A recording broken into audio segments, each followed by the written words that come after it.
I don't need much of an excuse to celebrate. I'm always positive about people and believe deeply in our capacity to be courageous and to do the right thing. Why do I still believe that? Well, here's some brief examples from people that I've worked with this year. A senior leader that backs their team in taking commercial risks despite internal pressures to hold back. A newly promoted leader who fought for a face-to-face offsite so people could see each other and connect about their new vision. And a senior scientist leader who's embraced a new simple lens for communicating with their team to try and make their mission more accessible. I mean, none of these things will change the world, but each of them has made the world a little easier, more productive and more positive for the people they lead. So for me, teasing out the need, kicking around some ideas to solve, and encouraging leaders as they deliver is what's made this year a privilege to be part of Five&Co. As we close 2025, I'm celebrating the leaders I've worked with this year, the growth I've seen in them, the curiosity and the energy they've brought to our conversations, whether it's been in one-to-ones or in the work with their teams. I've watched them stretch and grow in their leadership as they meet their current context, perhaps in new ways. And in doing so, they have increased their contribution and their impact. My personal reflection is that I'm constantly reminded that trust takes time to build. And I'm delighted to have built true partnerships with incredible leaders. And this has meant that our conversations are honest and they're collaborative, which I love.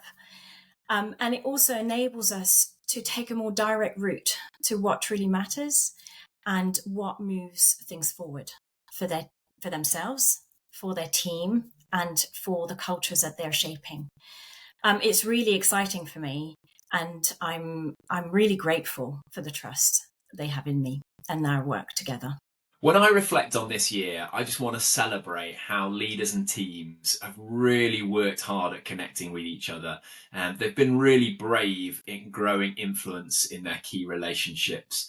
This has been a common theme that I've seen, particularly in the evolution of compliance and legal teams as they've moved to more business partnering models. On a personal note, I just want to reflect on how I've also been able to deepen and build genuine relationships and grow in trust across my professional relationships. It's been great just to really meet people at their point of need and help them bring lasting change. I really want to celebrate this year the senior leaders that have lent in to the conversations around their internal narrative. It's so easy to focus on the external narrative and to look out, and that's really important. But actually, our strongest allies lie within the enterprise that we work within. But it's so easy to assume that everyone in the same organization knows exactly what we do and knows why we're there. And I think it's because we do it day in, day out, that we assume everybody understands and everybody gets it. But the truth is they don't.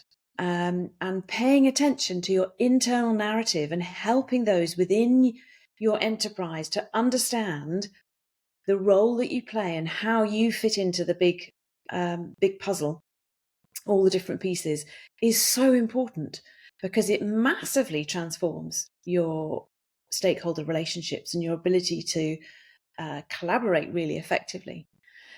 And this year particularly, I've seen some very seasoned, mature, experienced, highly competent leaders lean into this conversation in a new way and be prepared to have the brave, curious, inquisitive conversation around what is the internal narrative around my team and where do I need to actually strengthen that and help people understand where we fit in and how they can use us best.